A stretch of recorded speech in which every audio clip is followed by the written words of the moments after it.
Well, Te Pūkāea o Te Waiora, which is a tikanga-focused and community-led contact centre in Whakatāne, is the focus of this conversation. Enid Pryor has joined us from Canada. And Enid is the Chief Executive of Tohu o Te Oro o Ngāti Awa. And thank you for joining us, Enid, from afar to talk about Te Pūkāea o Te Waiora. Kia ora, and thank you for sharing some time with us. Te toene tēnā koe, Enid. Ai, morena dao tēnā koe. Kia ora. Can I ask why you're in Canada before we start off, Enid? What takes you there? Oh, of course you can. I'm here for the next 7 days investigating what private insurance may look like in the future as a way in which to cover a lack of public health services for the most vulnerable people. So, yeah, it's a study tour, and it's very interesting. Tēnā koe. Could you tell us about this mahi and a contact centre? Explain to our listeners who probably a bit bewildered by what we're getting at and how this is going to work. But the stage is yours for a moment, Enid. Sure. So Te Pūkāea o Te Waiora isn't just about being a contact centre. The contact centre is the first initial phase of 3 more stages to come. So it's the first part of taking from Oranga Tamariki a key function of being the first port of call for reports of concern. So rather than reports of concern going through the National Call Centre of Oranga Tamariki, all reports of concern will go through the new Te Pūkāea system, which is directly into the community, directly into the iwi. And that's a huge shift from calls being taken by a national call centre and now being taken locally. So it's not just about answering the phone, it's about all of the types of initial assessments that will be made in order to add additional supports and programs around that first call, should they be required, of course. Tēnā koe, and this is quite groundbreaking, isn't it? So it's not going through your national call centre, but more in a regional. So how did this come to be? Who's been the driver to say we could provide better service if it was regionalised rather than staying as a national call centre kaupapa? And I know call centres are just part of it, Enid, but how did this come to be? Well, look, it's not something that just came to be this year or even in the past 10 years. This is something that has been in the pipeline since 1989 with John Rangiho and the report that he provided to government at that point.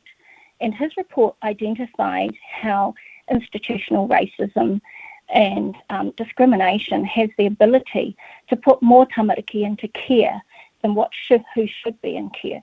So it started a very long time ago with the aspirations of John, but also with the voices he collected across Aotearoa from experience who were talking about how the system itself was actually capturing and keeping and retaining young people within the system.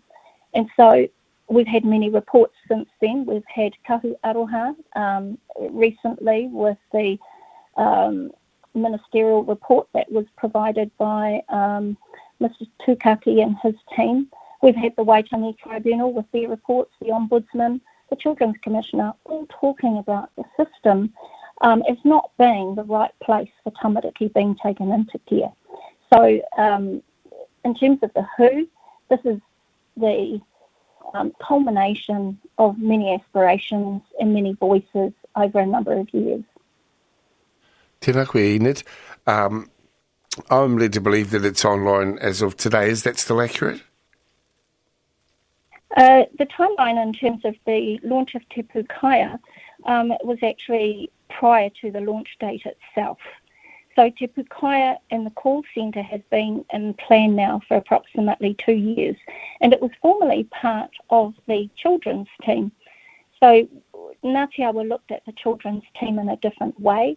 We looked at it as being the future of devolution. And so devolution isn't a new concept. and it's certainly not new and restricted to areas like Oranga Tamariki.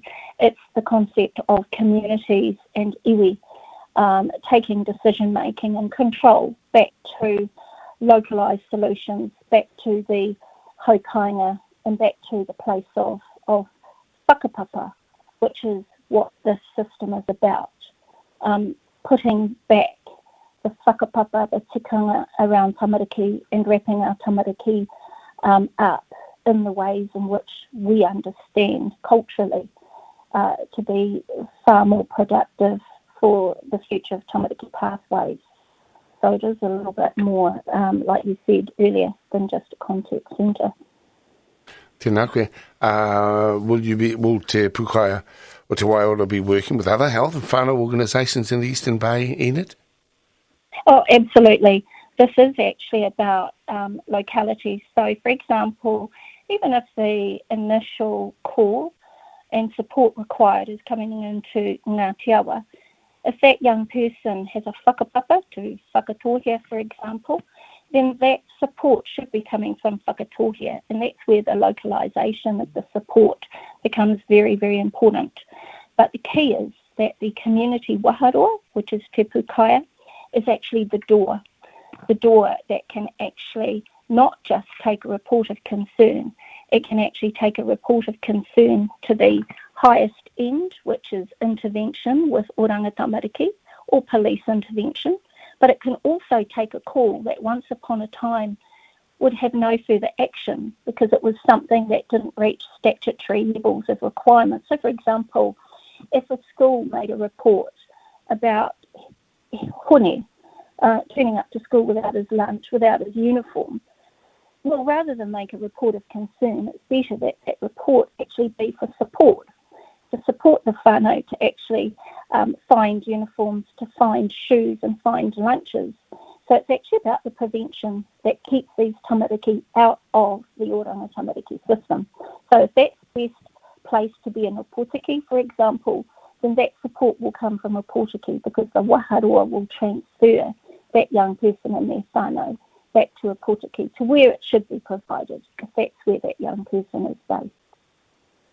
Well, it's been great catching up with you, Enid. Interesting. We should be talking in Canada about issues just down the road. But I know that Ngai Māori kaupapa is at the fore of all that you do, Enid. And so thank you very much for sharing some kōrero about Te Pūkāea or Te Waiora. And I look forward to having a kōrero with you too on your return back to this most beautiful right that eagerly cries out for your return, Enid Pryor. Look forward to it. Good on you, sis. Thanks very much. Tēnā koe. Tēnā koe, and thank you for joining us.